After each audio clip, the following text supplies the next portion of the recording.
Aksi perundungan yang melibatkan anak-anak kembali terjadi di Kabupaten Jember, Jawa Timur, bahkan viral di media sosial. Dalam video berdurasi 1 menit 21 detik tersebut, memperlihatkan bocah laki-laki mengenakan kaos berwarna biru dongker dan celana pendek berwarna hijau, melakukan tindakan kekerasan terhadap temannya. Korban yang memakai baju berwarna hitam serta mengenakan sarung tampak tak berani melakukan perlawanan terhadap pelaku selama 3 kali ditendang. Pelaku 2 kali menendang bagian tubuh korban yang membuat bocah yang pakai sarung itu kesakitan. Kemudian tendangan ketiganya, pelaku melayangkan kakinya ke bagian kepala anak laki-laki bersarung hingga korban tersungkur kesakitan. Di dalam video tersebut, pemilik akun media sosial Facebook juga memberikan keterangan.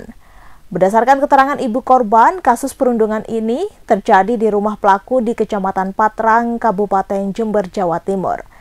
Menanggapi video viral tersebut, Kanit Reskrim Polsek Patrang Ibda Didit Ardiana mengaku telah mengetahui hal tersebut Jumat 21 Juni.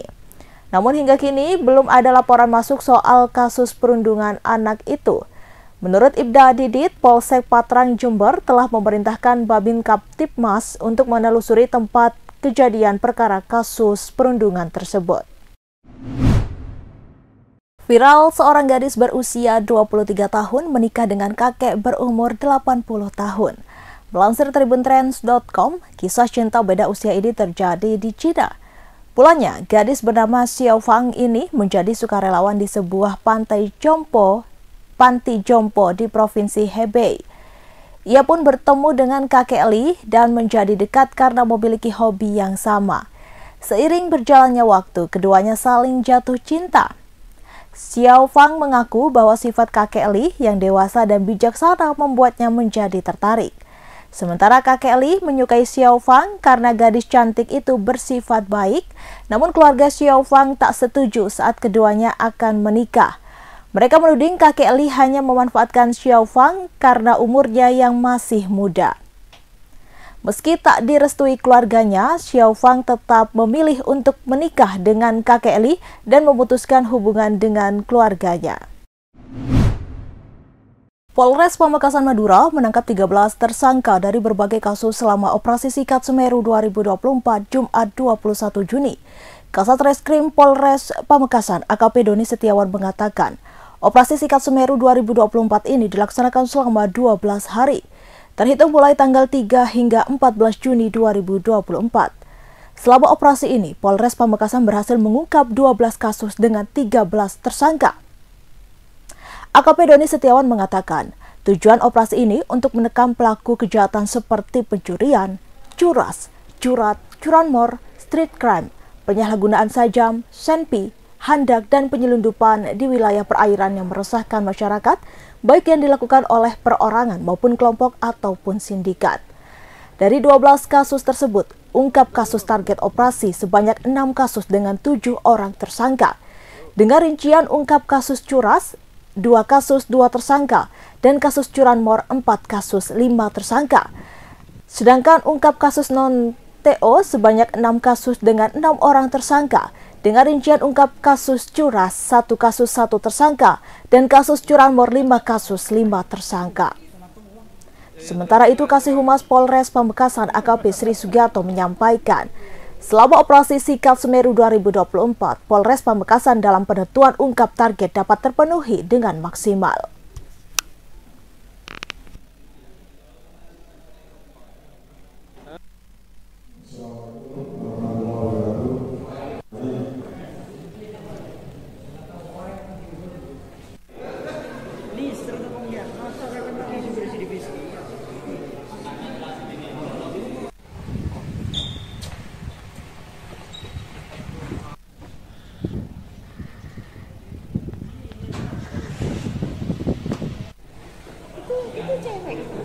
Cowok. TKP di dusun Batu Mamar, Pamekasan. Untuk masnya total kerugian kurang lebih dari hasil perhitungan 50.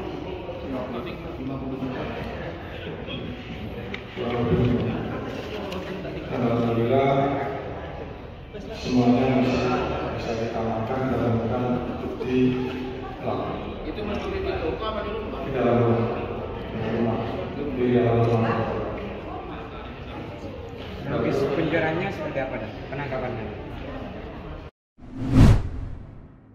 Selebgram Malang Agnia Punjabi berharap terdakwa pelaku penganiayaan pada anaknya berinisial JAP 3,5 tahun mendapatkan hukuman berat. Agnia Punjabi menyampaikan harapannya usai mengikuti persidangan perkara penganiayaan yang menimpa anaknya di Pengadilan Negeri Kelas 1A Malang Jumat 21 Juni 2024. Sidang perkara penganiayaan pada anak yang dilakukan oleh pelaku yang merupakan suster dari korban itu telah memasuki agenda pemeriksaan saksi. Ada 5 saksi dihadirkan pihak jaksa penuntut umum Kejari Kota Malang dalam persidangan tersebut, yaitu korban berinisial JAP, orang tua korban yaitu Emi Agnia Punjabi dan Rainuki Abidharma, sopir dari orang tua korban serta pengasuh adik korban. Sidang dengan Ketua Majelis Hakim Safrudin tersebut juga menghadirkan langsung terdakwa Indah Permatasari 27 tahun.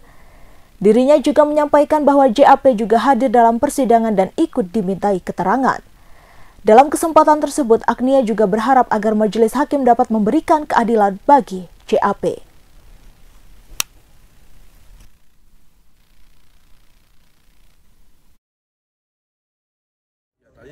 Ditanya kita sebagai orang tuanya kejadiannya seperti apa, lalu mengkonfirmasi lagi apa yang di BAP sama penyidik dan sudah terkonfirmasi semua dan memang sudah sesuai dan juga diakui juga sama pelaku juga, tidak ada satupun yang dibantah dari saksi dari kita ya. Itu saksi dari kami. Karena saksi dari kami dipisah antara kami berdua dengan 2 saksi lainnya itu dipisah keterangannya. Jadi memang yang untuk yang keterangan dari kami tidak ada yang dibantah ya. Ya jadi kayak pemukulannya, penyiksaannya seperti apa, terus kebohongannya sebelumnya sudah diakui semua. Terus bahkan misalkan menemukan pisau di kamar mandi juga itu dikonfirmasi betul sama dia bahwa itu betul pisaunya dia gitu. Tapi menurut keterangan dia tidak untuk menyiksa, tapi untuk memotong sabun gitu-gitu.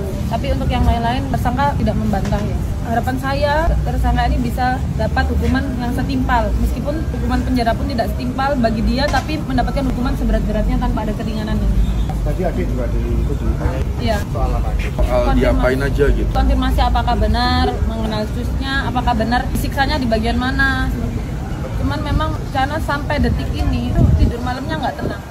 Sampai sekarang. Sampai detik ini tidur malam selalu mengigau. Mengigaunya itu yang benar-benar mau lari sampai dia bangun. Ketakutan. Tapi kita sudah berupaya untuk ke psikolog. Jadi kita memang mingguan rutin ke psikolog untuk Cana. Tadi ada ketemu sama sisternya itu? Enggak.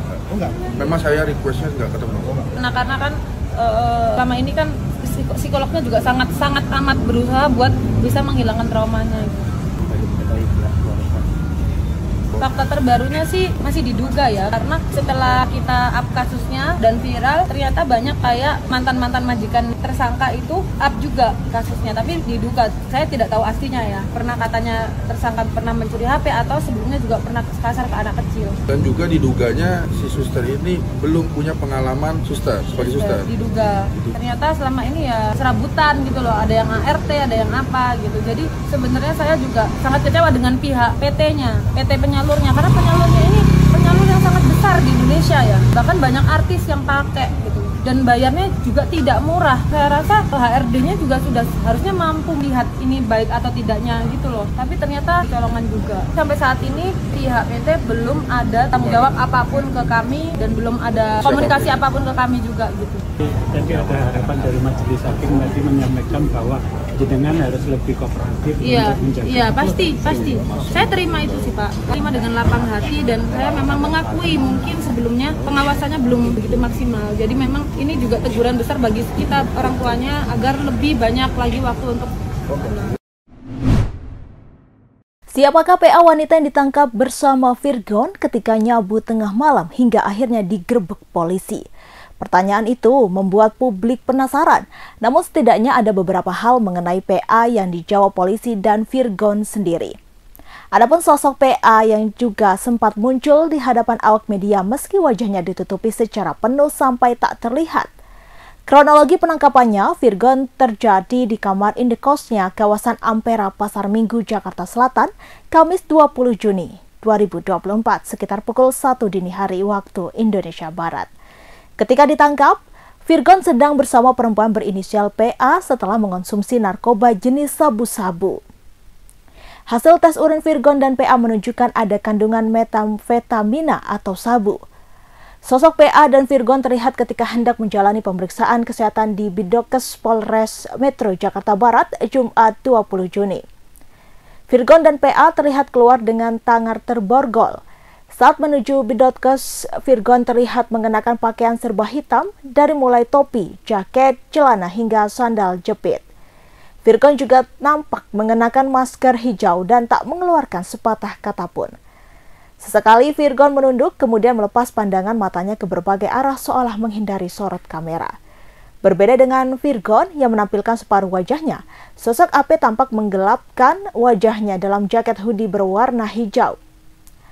PA juga memakai masker dan topi berwarna krem untuk menutupi wajah dan hanya terlihat kalung emas yang menggantung di lehernya. Virgon dan PA tak bicara sepatah kata pun di depan media. Ketika ditanya status hubungan mereka, Virgon hanya menjawab dengan 2 kata. Sementara PA hanya diam dan mengikuti arahan petugas kepolisian yang membawanya masuk ke Biddokes untuk menjalani tes kesehatan.